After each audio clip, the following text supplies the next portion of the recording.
Hello, everyone. Welcome to our podcast. The 5-year plan. Good to have you back with us. And today we've got Marcel, Blanch, the Wilt here. Very lucky to have him here, Marcel. Thank you for joining us. Oh my goodness, it's such a thrill to be here. I love to podcast.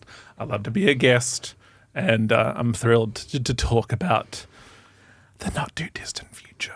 Yeah. Now, I feel like Marcel needs no introduction because we're huge fans, but Marcel's a comedian. He's the fearless leader of the Comedy Writers Group, which we're both big fans of. Mm-hmm. And Marcel is just in Brisbane at the moment, so we just snapped him up while he was here. An amazing improviser. Yes, I also do improv. I wear a lot of hats, and sometimes I get a little bit, because we're in the business of selling ourselves as comedians. This is the day and age that we live in as comedians to go, oh, I got to be selling myself. I got to have my Instagram. Got to tell everyone that I have the ability to dance, to tap dance, to backflip, to ride horses. Like this is also like an actor's CV. That when you sign up to any casting agent thing, it'll have the boxes that you can tick. Do you know how to fence? Do you know how to do gymnastics? And you're like, well, if it's going to get me the role, then hell yeah, I'll do all of those things. Quick learner. But then it does mean that your bio can then start to blow out as a comedian when you go, I write, I act, I do improv. And then the risk is jack of all trades, master of none, or being perceived that way? Yeah, a little bit. And then also just because it's a fickle world in terms of like, oh, I need someone to fill this particular hole, then you sort of just go, I do X, and they go, great, that's the name of the hole. And if you go, I do X, Y, Z, and then some, then people go, oh, we don't have a hole that matches with that. So sometimes I do freak myself out a little bit, and I wonder if that might feed into today's 5-year plan. A little bit of foreshadowing there for you. Okay, yep. Have you done any acting yourself? I've done a bunch, but all sort of low key. Like I've done a short film here and there. I've done I've appeared in a feature, like always sort of guest and small roles. So therefore, I want everyone to know that I do it. Casting agents listening in, but it isn't where I put all my eggs because it is exhausting too. I did my first audition yesterday morning. How did it go? What was the? I don't know. I think I'm not allowed to talk about it too much because I clicked the confidentiality thing at the end. But give us the gist. I saw it on Facebook. It was one of those casting agent Facebook groups, and it was looking for a male between 30 and 45. That's you. Perfect. Yeah. Stand-up comedy experience. Perfect. Sydney-based. I stretched the truth a little bit. This is the thing. You go, well, if it's going to pay me, They were saying $8,000 a day, which is incredible. Yeah. And I applied for it, I think maybe Saturday morning or late Friday night. Ooh. And they replied Saturday. Wow. But I didn't see it because it went straight through to my junk mail. I didn't see it until yesterday morning.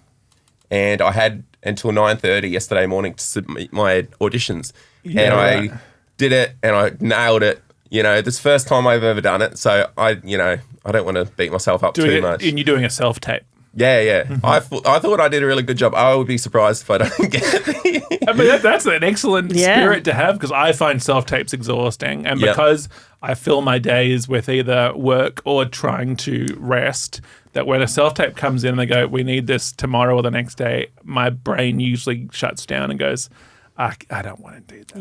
Yeah. I don't want to There was a lot of tension in my house because I saw it 2 hours before it was due, 9:30, and my wife helped me with it. She read the lines that were not on screen. Mm-hmm. Did a really good job. Sent it in, 9:25. I had it all submitted. Then I realised Sydney is an hour ahead. So you had bonus time. I missed the this is going to be good. This is going to be good narrative. Like if you get it, if you don't get it, we can check back in later. And if I don't get it, I can just say it must have been because I missed the deadline. Yeah. Well, what an incredible start to your acting career to do an audition already in character as someone from Sydney. Yeah, that's true. What a way Louise, to start. have you done any auditions? I haven't. I did have an agent though, and I did the classic tick, horse riding, absolutely, all the things. And then I got one email back about being in a Bonds commercial, and then immediately assumed I got it. Didn't get a call back after that. You've always wanted to be a Bonds girl. I have always wanted to be a Bonds girl. So I again thought about quitting my job as soon as I got that email. But, just for anyone listening that might be casting, can you utter the phrase as a busy mum for us, just to see. Yeah. I feel like I've been getting prepared for this my whole life. Ready? As a busy mum. Oh, see. Oh, I can hear the dollars. Because once again, it's filling a particular hole. Yeah. And you sort of go, what look am I giving off? What sort of vibe? And because I'll get dad auditions, and I don't think I scream commercial dad. No, I'm not okay. saying I'm not old enough to be a dad and then some. I don't know why I'm that guy now. But you see like commercial dad, and I don't think it looks like me. Yeah, okay. Because I have got the comment in comedy clubs a few times before, like, oh, I thought you were a married mother of 3. And I think that was said to hurt me. Why would they say that? Three specifically as well. No, I say you have mum energy, but that was with love. I think you're a nurturing, lovely person. Thank you. And also, you have to be straightforward in this world in terms of casting. You can't skirt around. You go, this is what box you tick. This is what box you tick. Yeah. And at acting schools, they will put people in front of a room and go tell people what vibe they give off. I did a few NIDA courses, and that got done at the start of the few short courses, and I got busy mum, psychologist, nurse, or psychopath. I was going to say when they said psychologist, were they saying psycho and you misheard, but you got that No, I too. got both, yeah. So I guess I can do everything. Now, Marcel, you mentioned briefly off camera that you maybe have a bit of food poisoning right now. I love that. This is sort of gotcha journalism type stuff. I would like to say last week Cody did ask me, one of the first questions is, do you want to have kids? So that's your version. With me? Let me finish my sentence. How are you feeling now? And do you know what it was? I am thrilled to be here. Like, a lot of people will say that with any sort of appearance on a podcast or a show. And I'll probably be talking about the similar stuff tonight at the gig that I'm hosting, which is like when you are trapped on the toilet with gastro and sort of going, this feels like it will be never ending, that to be able to see it in the rearview mirror and there's a metaphorical rearview mirror. Yep. It feels good. I made it to the chemist, got my gastro stop. Yeah. And whether placebo or it's just a magical drug, I imagine that the drug has something to do with it. But like as soon as I had it, I was like, oh, the world is good again. And it's I'm amazing. thrilled. I had gastro a few weeks ago because my son's daycare was crazy with it.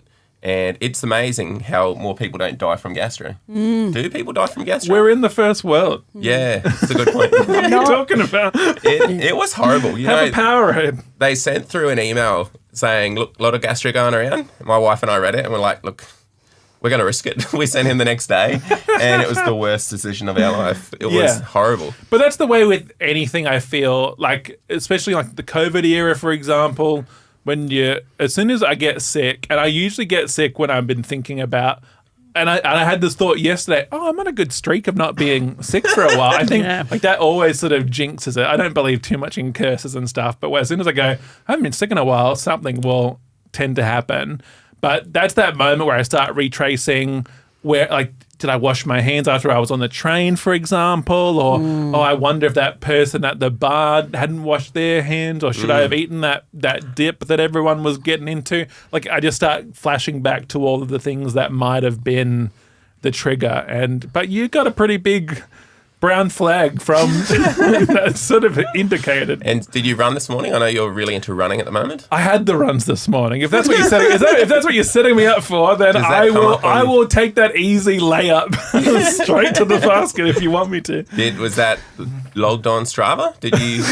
I don't do Strava because I don't want one more app. I do it on Instagram, and I'm sure that some people find it obnoxious. But thank you so much. Thank you so much. And I'm hoping that it comes off more as that I use it as a way to sort of log, as a way to sort of keep myself accountable, especially if I do it at the start of a run and go, hey, Instagram, I'm about to try and do 5Ks, wish me luck, then that makes me accountable to like have delivered something. Also, my wife's away at the moment, so it's also like a way to go, there's stuff that isn't all direct message to her. And also to show her that I'm existing. Content for your partner. I mean, part of it is, the more I can do that ticks multiple boxes, like this doesn't have one purpose, like, oh, it is both this and this and this, then that makes things easier for me sometimes. Because I go, oh, I'm putting up content, but there's not that much pressure on this content being particularly great. So, but it also ticks the box of, I'm doing exercise right now. And then it also ticks the box of, my wife can see that I'm getting out and getting some sun.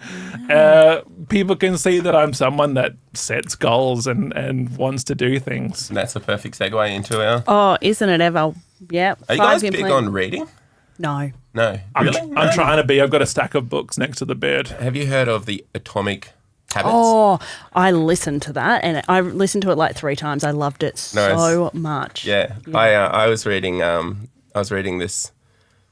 I wasn't reading any. I was listening to a podcast. Okay. And Good stuff. someone on the podcast had a friend that read this book. Thank you for your honesty. I appreciate that. And it was about the atomic habits, and it was incredible. Yeah. And they were talking about the benefits of starting things. Like if you're going to do yoga, just start one day by putting your mat out. They reckon that starting things is one of the hardest things about finishing something. Yeah. That's what they say too about just go to the gym. You don't have to do stuff in there, but you're just there. Now you have that habit. I'm a big fan of that sort of stuff, and I'm a big fan of people going easy on themselves, because too often, as you guys know, I work with comedians one-on-one, and too often I'll hear people say, and it's same in my corporate work, I'll do like corporate public speaking stuff. So many people who go, oh, I got to be better at this, or I'm not doing this well enough, or I hear that I should be writing more, whatever it might be. And if it's not working for them, I want to find something that does work for them, because writing's a good example, which is people imagine sitting down at a laptop or a notebook and writing longhand and coming up with great comedic things for hours at a time. And for a lot of people, that's just not a conducive thing that can happen.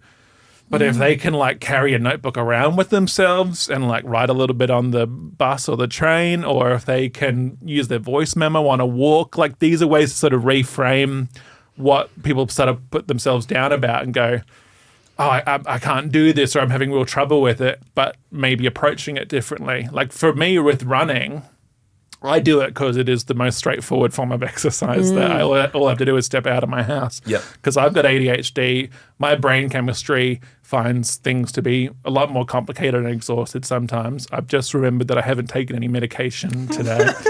So you get it. You're getting me, what would we call this? Raw dogging it today? Yeah. Dex free. Yeah. You made a joke about doing that, maybe. Yeah, well, I actually forgot to take my afternoon Dex, so right. this is going to be So a wild I'm the only, ride. You're the only one that's level right now. We're The only counting one on you to steer this ship. Yeah. So we spoke briefly about the writers group before. Amazing community you've created. I think that was interesting hearing you talking about the writing process as well. So you are amazing. I've had some sessions with yourself. Me too. When it comes to writing for yourself, what's your best strategy? What's your favourite? Deadlines. Okay. If I don't have deadlines, then pretty much things won't happen. I also I find myself writing a lot more when I'm on tour, and even using phrases like on tour is like, oh, look at this guy. But I mean, what else am I but on tour if you're visiting another city doing gigs? You got to walk that walk. Yeah. So I'll own that. But that means that I don't have much of the distractions of home. My little dog that wants to be going out for a walk, or the feeling of I should do the dishes, or whatever it might be, 101 distractions. Oh, I can go to the cafe and I can do some writing. I love cafe writing, but deadline writing, like at the moment I'm writing a screenplay, which is a different arena for me. I've dabbled in the past, but haven't really finished anything that's come to life, that's been realized. Screenplay for me, the essential part has been deadline. If I organize with my friends, we're going to do a table read of the screenplay, even if it's 2/3 finished.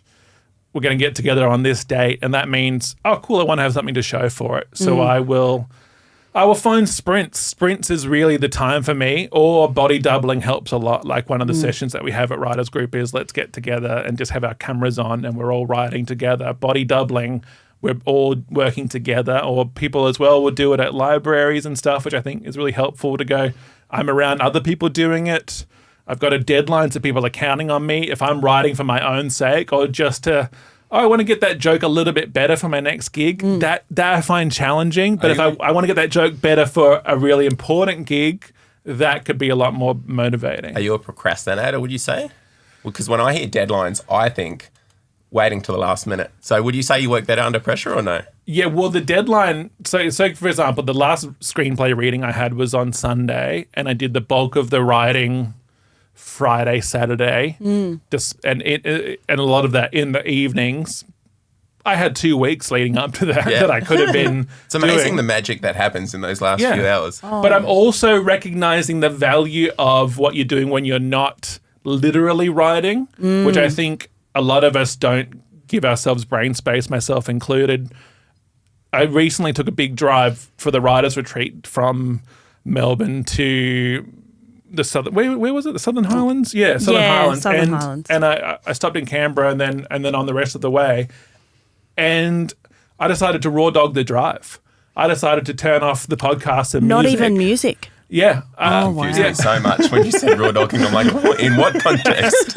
Raw dog. You got to get on the internet, okay? Yeah. Because raw dogging I has so many understand the meanings. concept of raw dogging, but when it comes to driving, I had no idea where you were going with it. But the idea being like, I went, I've got some stuff that I want to work on at the writer's retreat. I'm going to do a reading of the screenplay. So I want to have generated stuff. And I noticed that I could start kind of watching the movie in my head. Nice. And I also was working on some material. I turned a joke about farts from 2 minutes into 10 minutes, just sitting and thinking about the joke and letting it sort of run it in my head, sometimes out loud. And that's writing as well. And I think that's what happens is people don't think of that as writing. But really that's where most of the writing's happening. So when you sit down at your computer or your notepad, that you even have something to put on there. I think too many of us put ourselves down when we go, oh, I've made time to write. I have nothing to show for it. You haven't got any notes in your notes app. You're putting this unbelievable pressure on yourself to not only write but also be funny when you're writing. Yeah. When all you have is gone, I've got an hour, let's go. Nothing. Yeah. Yep. And very impressive to extend a fart joke before gastro. Do you think you maybe manifested? This was a while ago. Oh, This yeah, was a okay. while ago. But I'm seeing some like potential gastro manifestation happening here. This is not the reputation I want to be building for myself. So we've spoke a little bit about your screenplay and the writer's retreat.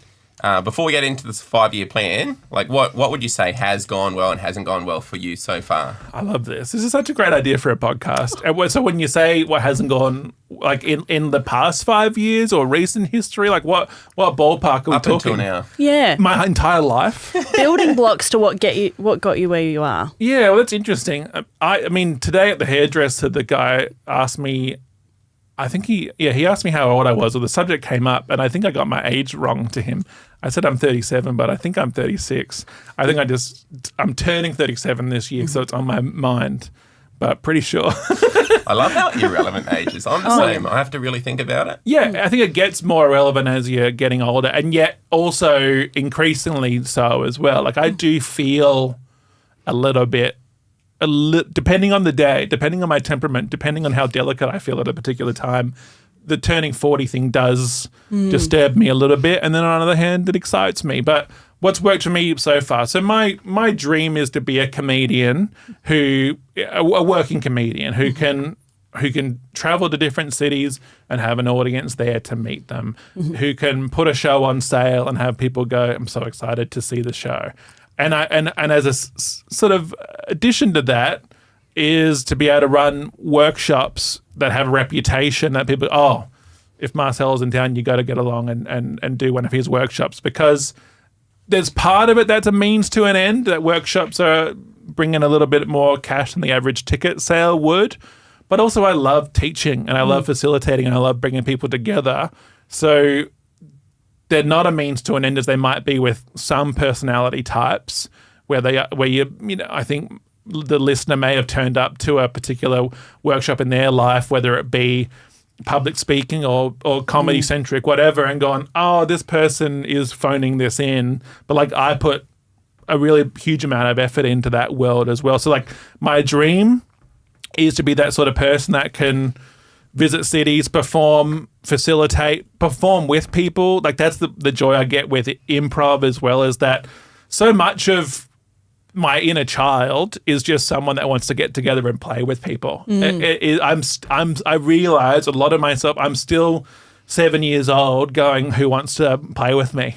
Yeah. And now it's just taken a different shape, that it is commercial and that I want to sell tickets to it, or make it a way that, like, because working professionals, take the writers' retreat, for example. If you said to a bunch of people, do you want to just get together and hang out for a weekend? Some people would say yes, and some people would say no. If you go, hey, we're going to work on our craft, we're going to develop as in our fields, a lot of people go, oh, okay, well, I can justify that more to myself or my partner or my family. That's amazing. I've noticed that recently as well. I don't know if it's a gender thing or not, but I've noticed that with a lot of my male friends, we have to be doing something to hang out.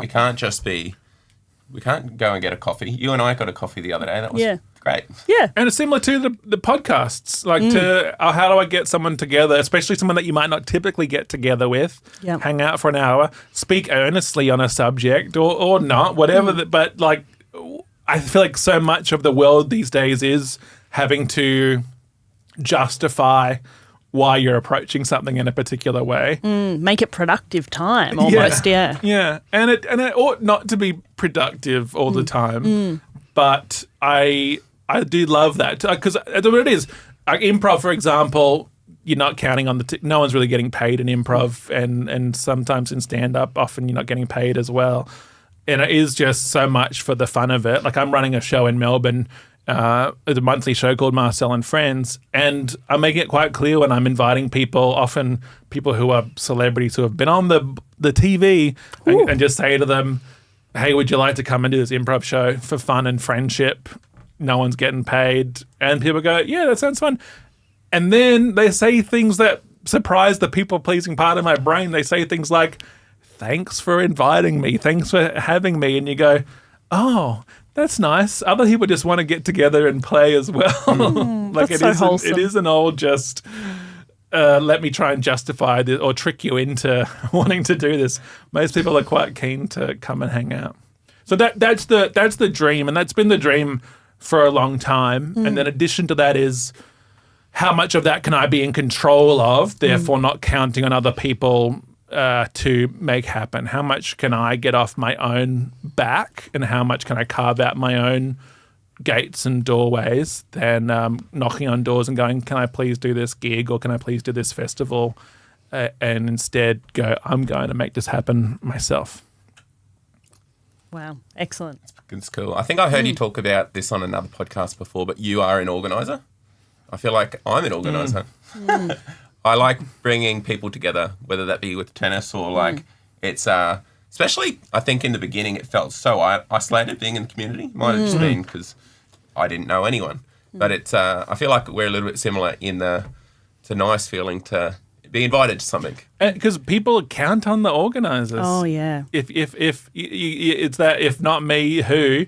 And also if you're sitting at home going, oh, I'd love to be invited to a get together. Like I see you guys doing that sketch. You did those sketches in the park together, yes. and like I see this sort of thing. Go, oh, I'm so glad that happened. That someone had the brain space to go, hey, we should get together and shoot some sketches, rather than waiting for the phone to ring, rather than waiting for someone else to invite you. It is so much fun as well, actually, sketches. And I feel like it's similar to what you were saying about it feels like being a kid again.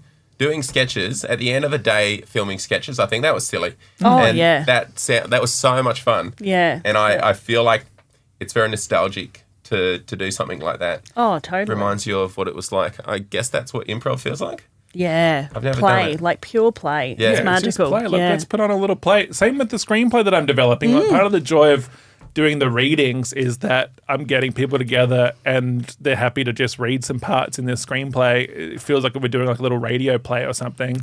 And they're just thrilled to be invited because we are just getting together and playing characters in a room and getting to like almost like cosplay as actors. And like I hope that the film will get made, and people in the room have been really encouraging. But in the short term, it is just us hanging out in a room playing. Same thing with the podcast. Yeah. Like it is just like, let's just hang out and have fun. And wouldn't it be nice for this to like to be listened to by hundreds and thousands of people in the future? But for now, it has to just be, isn't it nice to be in a room together, enjoying each other's company? Yeah. I think too often people are are 5 years ahead or more, and they go, why isn't this everything yet? Why isn't this all of the things I need it to be? I've been thinking about it in the back of my mind, so why isn't it that now?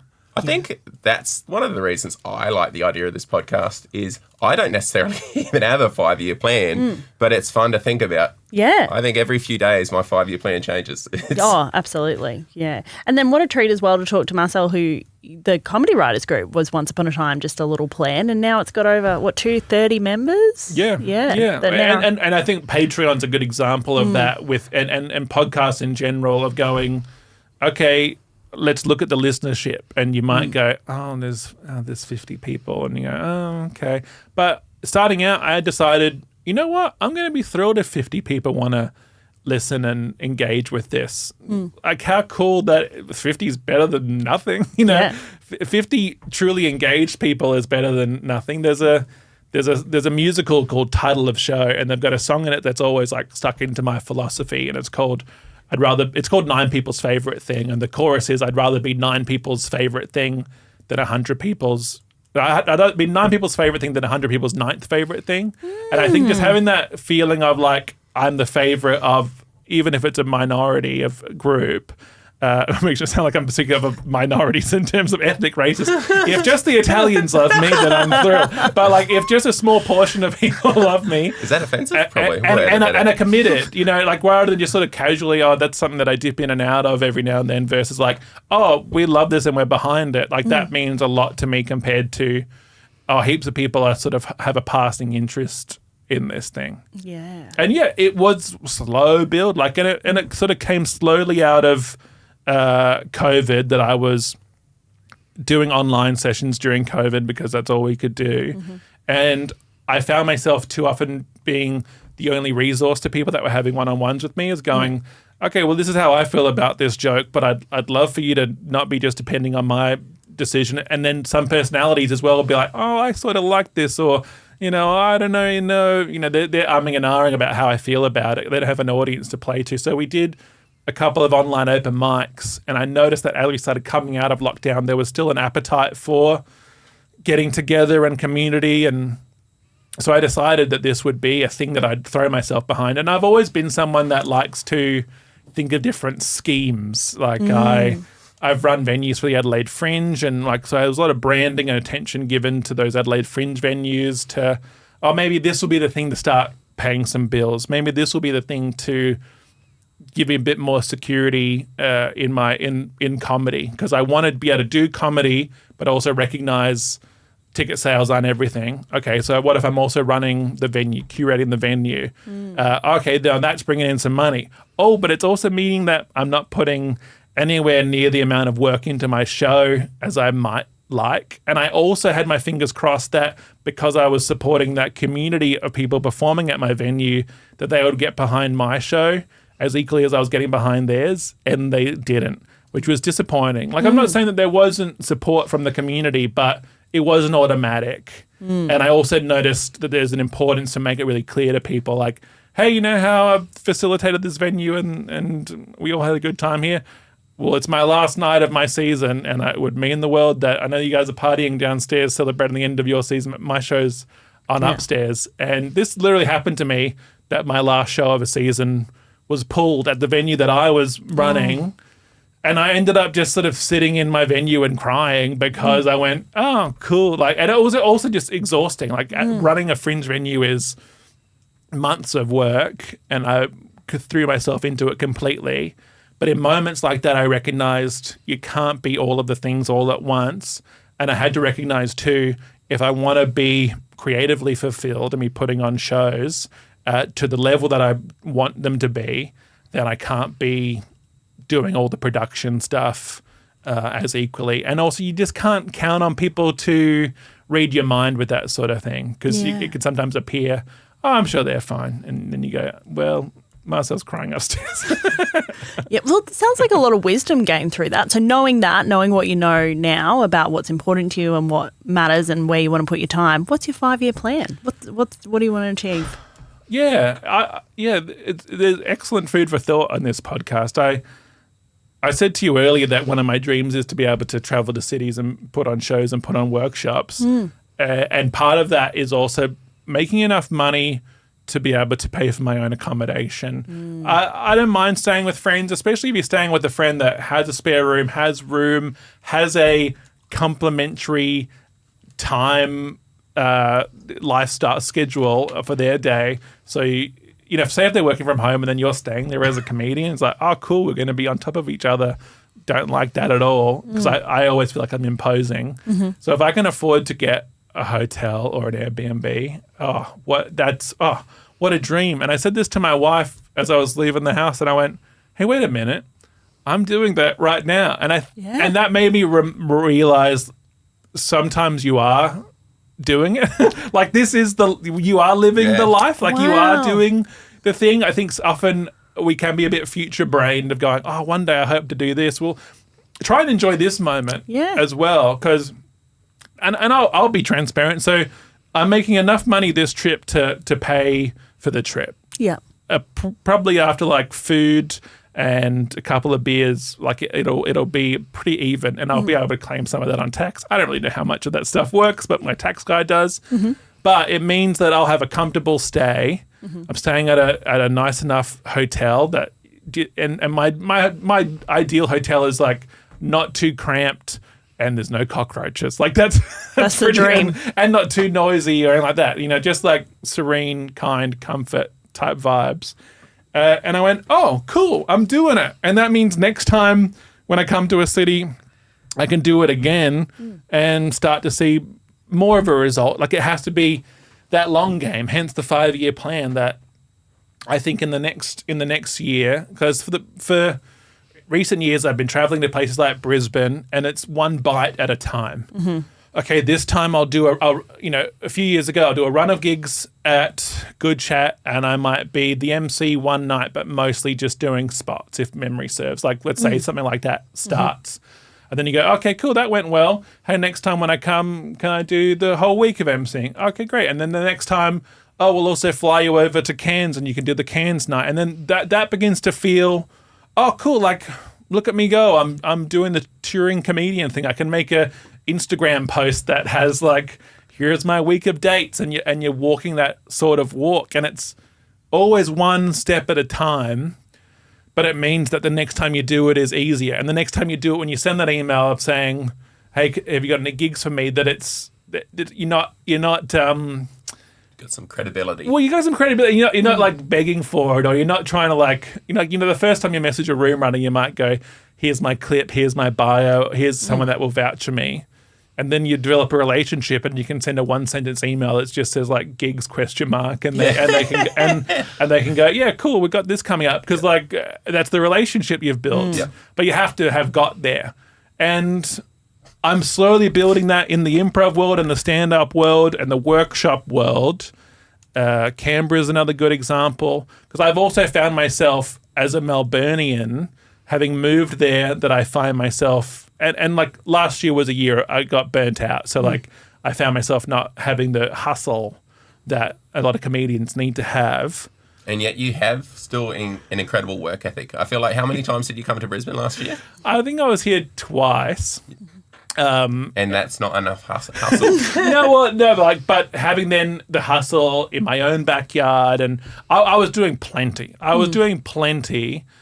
But there is a feeling of never being quite enough in this world, because you'll look over and see what other people might be doing, or should I be here by this point, or whatever it might be, that comparison being the thief of joy. And then also just feeling like sometimes you might have a day available where you might go, I'd love to do some writing or shoot some sketches or finally update my website properly, and then not have the energy required to do it. Like, that can be really painful to be confronted by burnout, because you go, I've got the time that I always wanted. We all had this in COVID where it was, if we just had the time. If I just had the time, I'd do all those dream projects. And then we were given the time in lockdown, not so much you guys, but for people in Sydney and Melbourne, we were given the time and we went, this isn't actually what was missing. It was motivation, and it was all sorts of other ingredients required to make those things happen, not just time.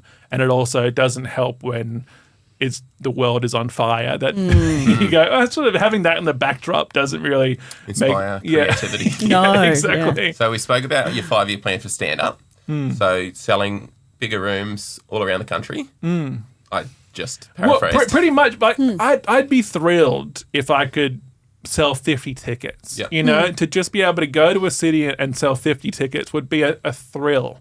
I'd love to be one of those boutique cult fave type comedians. You know, like I listen to a lot of American podcasts, like the alt comedy things like Comedy Bang Bang, and Paul F. Tompkins is someone who I really like. He's not a household name, but like he's around, and the people that love him, and they'll go see his variety shows. And I want to be someone that can lead. Like for me, I can make this lifestyle work because I don't have a mortgage or kids. I have a cost of living that's manageable to me in my lifestyle. My priorities are paying my rent and being able to afford brunch, to be able to walk past a restaurant and go, oh, that looks quite nice. To be able to have moments where someone shows you a wine list and you go, you know what, I will have a nice glass of wine. Like I'm becoming my mother in many ways of and realizing, oh, this is delightful. So yeah, like, and I'm open to be surprised, and I'm still a dreamer. Like I'm still someone who, If your screenplay takes off and you were giving incredible opportunities, would you stop stand-up comedy or at least dial it back? I do notice that there is like a having to, like, you know, if we think about, you know, Josh Earl's podcast about the 4-burner theory of what do we put on certain temperatures, or do we have to turn off one completely? That was last year of going, oh, I'm not going to chase stand-up gigs. I was doing like a gig a couple of weeks, sometimes once a month, and that did affect my dopamine. And this is once again comes back around to what besides just I got up on stage, am I getting out of this experience? And I was like, oh shit, I'm getting depressed because I'm not getting up on stage as much as I ought to. So even though I was taking a step back from it being a driving point in terms of developing material, developing a show, I still went, oh, I need to be on stage though, or at least catching up and hanging out with people. So I'm scratching that itch.